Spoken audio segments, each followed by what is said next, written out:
The enchanted forest whispered secrets to me as I lay on my yoga mat, breathing in the scent of pine needles and earth. Grace's hands had once guided me into these poses with such precision. Now they lingered only in memory. The letters that started it all had been tucked away, buried under a stack of legal briefs, and forgotten in the labyrinthine stacks of our library home. Inhaling deeply, I felt the familiar pulse of my heart, a rhythmic reminder of the life we once shared. Grace's letters began as a blur of ink on parchment, each one more cryptic than the last. At first, they were simply updates from her firm, brief snapshots of case files and client meetings. But over time, something shifted. The forest itself seemed to change, its ancient trees casting longer shadows that sliced through the dappled sunlight. Even the birds, once a symphony of morning melodies, now sang their songs in isolation, their voices echoing with a melancholy I could almost feel on my skin. Grace's letters became more personal, if not painful. She spoke of her clients and their complex lives, but also of her growing desire to break free from our quiet life together. The words were like daggers, slicing through the fabric of our shared history, leaving raw edges in their wake. I remember one particular morning when I found a letter wedged between the pages of an old book on the forest floor. It was addressed to me, but written by Grace. She had poured her heart into those lines, painting vivid pictures of a life she now saw as a cage. The words were a jarring reminder that what we'd built together wasn't enough. Emma, I've thought about us so much. About how our dreams might be different and yet how deeply intertwined they are. Maybe it's time to separate the threads before we're strangled by them, she wrote. I read those words over and over, trying to find a way back into her heart, but the forest seemed to conspire against me. The paths grew muddier, the air more dense with the scent of impending change. As I lay there on my mat, surrounded by the silence of the forest, I couldn't help but wonder if we had ever truly known each other at all. Had our lives been a series of carefully choreographed moves, each one intended to keep us together, or was it all an illusion? Inhaling deeply, I tried to clear my mind, to find some sense of peace amidst the turmoil. But as the sun began to set, painting the forest in shades of orange and pink, I realized that the questions were no longer for Grace. They were mine alone to answer. How could I rebuild a life when it felt like everything we had built together was crumbling?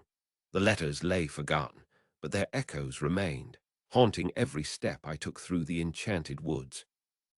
In the quiet of the forest, under the watchful gaze of ancient trees, I began to understand that sometimes it's not about holding on, but letting go.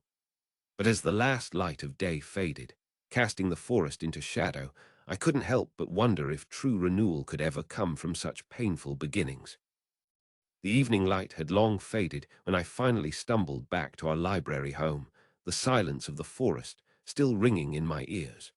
My yoga mat lay abandoned on the ground, and Grace's letters were scattered like forgotten relics under a stack of legal briefs. The air was thick with dust, and the quiet seemed to echo with the weight of unspoken words. I moved through the house in a daze, each step seeming more mechanical than the last.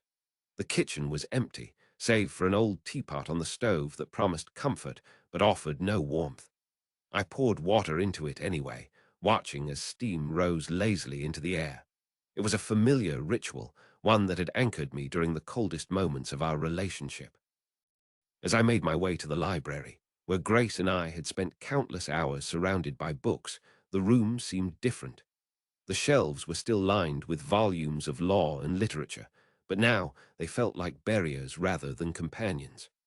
I passed a bookshelf that held a collection of travel guides, each page yellowed from years of neglect. I pulled out an old journal, mine, and opened it to a random page. My handwriting was shaky as I penned the words, "What if we're not enough? What if our dreams are just shadows?" The ink blurred under my trembling fingers, almost as though the words themselves were protesting against the question. The library was a labyrinth of knowledge and silence, and in its heart stood a small table where Grace had often sat with me. Now it lay empty, like a silent witness to all that we once shared. I placed the journal down and leaned against the table, letting my gaze drift over the rows of books as if searching for answers. A soft knock at the door startled me, bringing me back from the depths of my thoughts. It was unexpected. No one had planned on visiting tonight. The door opened to reveal an old friend, Jake, a fellow lawyer and sometimes mentor who had known us both long before our relationship began. "Emma, are you okay?" he asked, concern etched into his face as he stepped inside. I nodded, still trying to find my voice. "Jake, I haven't been feeling well."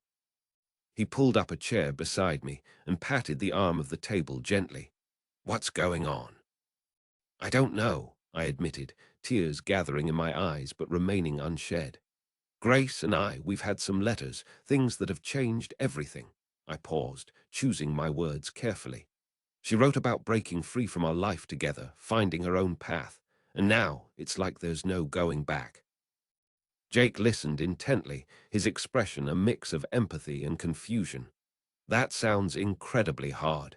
Have you talked to her?" I shook my head.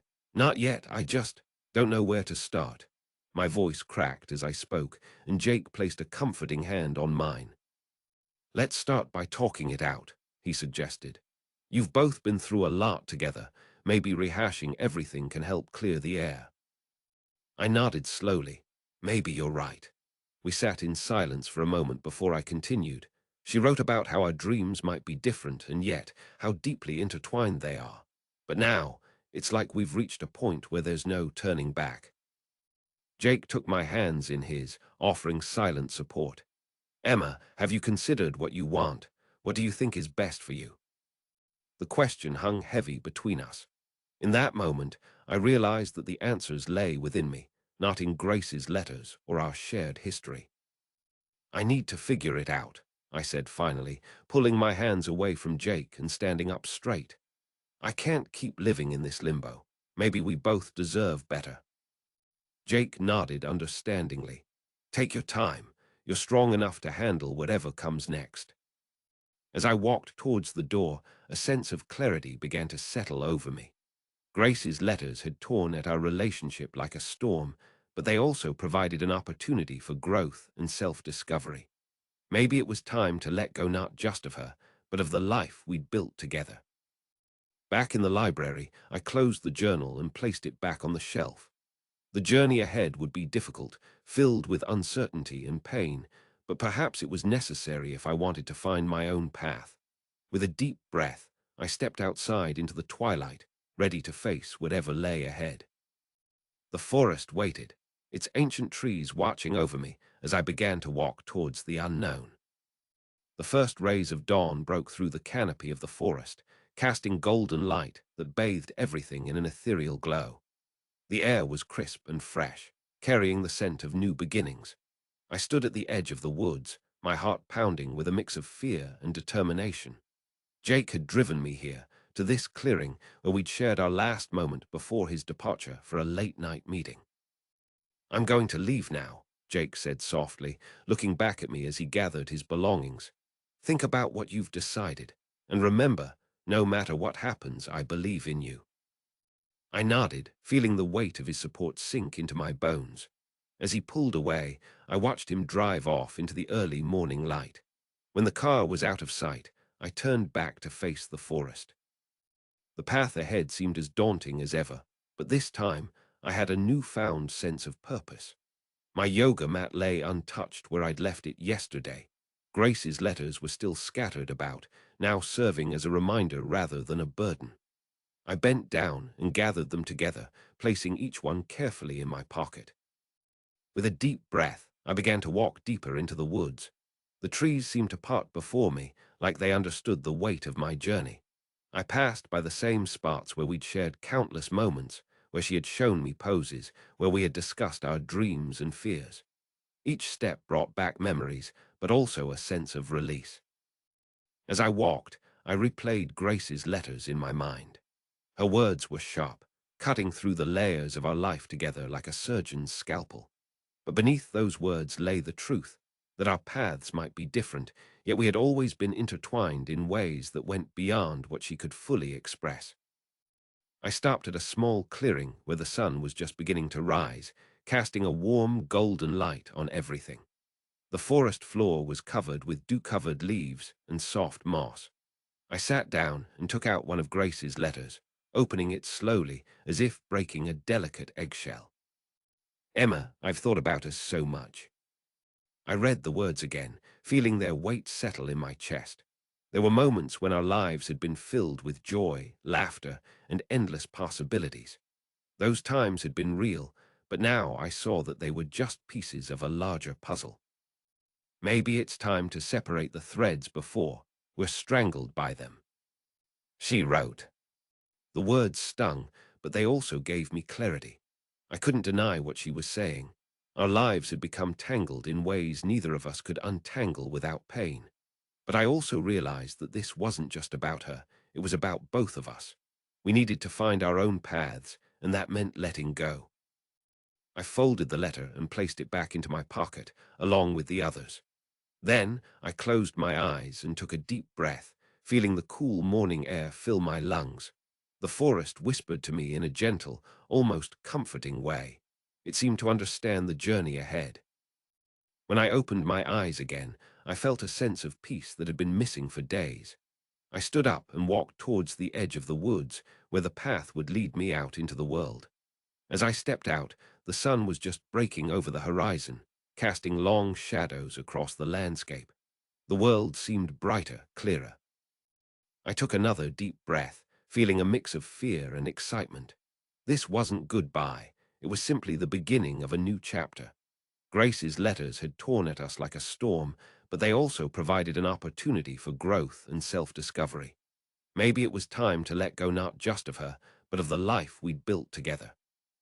With each step, I felt my feet sinking into the soft earth, grounding me in this moment. The forest watched over me as I began to walk towards the unknown, ready to embrace whatever lay ahead. For the first time in a long while, I felt truly free.